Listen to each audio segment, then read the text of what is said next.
everyone. This is Stephen Balch, your instructor for Intro to Macroeconomics at Ozarka College. Today what I'm going to do is give you a little bit of feedback on the chapters 5 and 6 activities that I finished grading last week. And then I'm going to tell you what we've got coming up due for the chapters 7 and 8 activities. All right. So the first thing is, like I said, I did finish grading the chapters 5 and 6 activities last week. Hopefully you've already gone in and looked at your grades for those activities and read the corresponding grading comments. If you haven't done that, go ahead and do that as soon as possible. Let me know if you have any questions.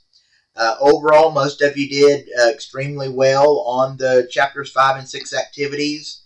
So I was very happy with that. You're putting the time and effort in, and that's good. So keep up the good work on that. On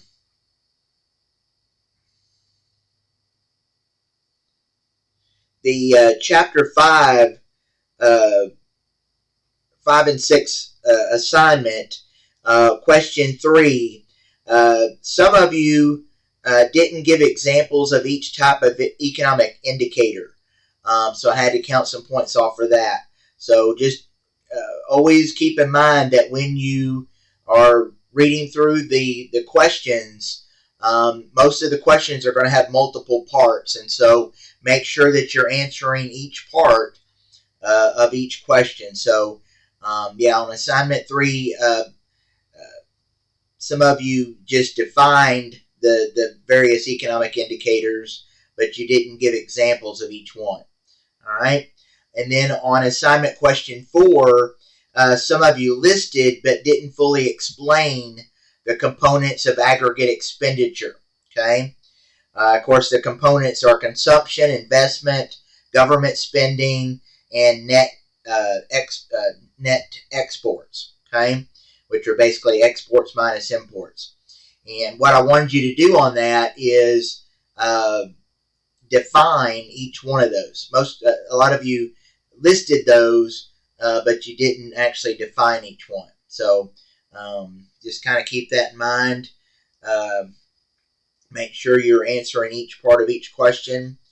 On the discussion for chapters 5 and 6 that dealt with the CPI, or Consumer Price Index, I thought that went really well. I really appreciated everyone's participation on the discussion. I enjoyed reading everyone's comments there. And then on the chapters 5 and 6 objective test, most of you did pretty well on that. I did notice, though, that most of you only took it one time. Just kind of keep in mind for future tests that you can take those objective tests as many times as you want to up until the due date, and your highest grade is automatically recorded. And you'll actually use those objective tests to study for the midterm and the final exams, or at least as one of the resources to study for the midterm and final. All right, so just kind of keep that in mind. Excuse me. And then that brings us to what we've got coming up due for our next set of activities. So if we go to the activities page, right now we're on week 5 of the semester. And you'll notice at the end of this week, which is basically Saturday, September 23rd, is when the chapter 7 and 8 activities are due. Okay? So be working on those. Chapter 7 deals with unemployment and inflation, which are two key concepts in macroeconomics.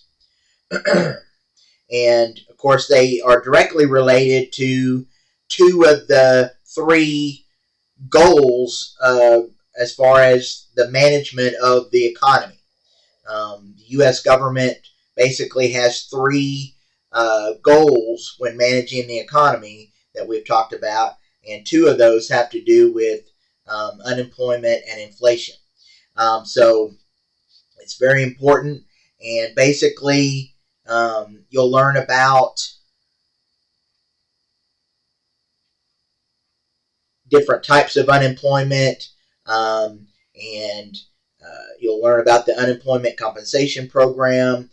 You'll learn about, of course, inflation and the impact that inflation has on the macroeconomy. So that's chapter 7. And then chapter 8 deals with productivity and growth. So in chapter 8, you're going to learn about the production possibilities frontier. We've already looked at that at least once this semester. But in this chapter 8, you're going to go into it in more detail and look at how productivity and growth is shown on the production possibilities frontier as a way to kind of allow us to better understand those concepts.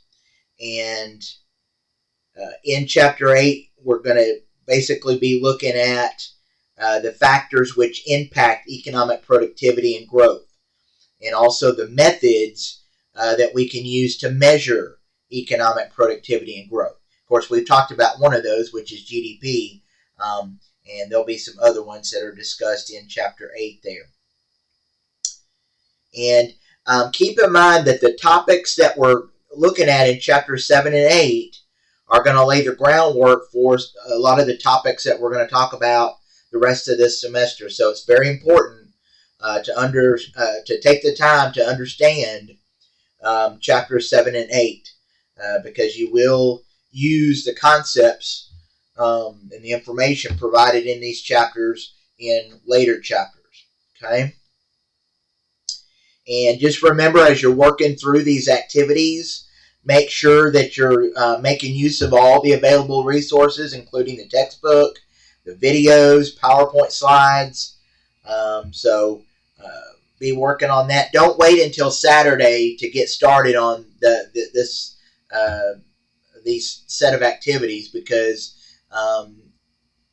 most of us have other things that we're doing on Saturday that we'd like to do, and it's not a good idea to wait till Saturday. Even though it's not due until Saturday, I would definitely be working on it this week, during the week, so that you're not waiting till the last minute and maybe not getting everything turned in. Okay? So be working on those activities. Let me know if you have any questions, and I will talk to you next time. Thank you.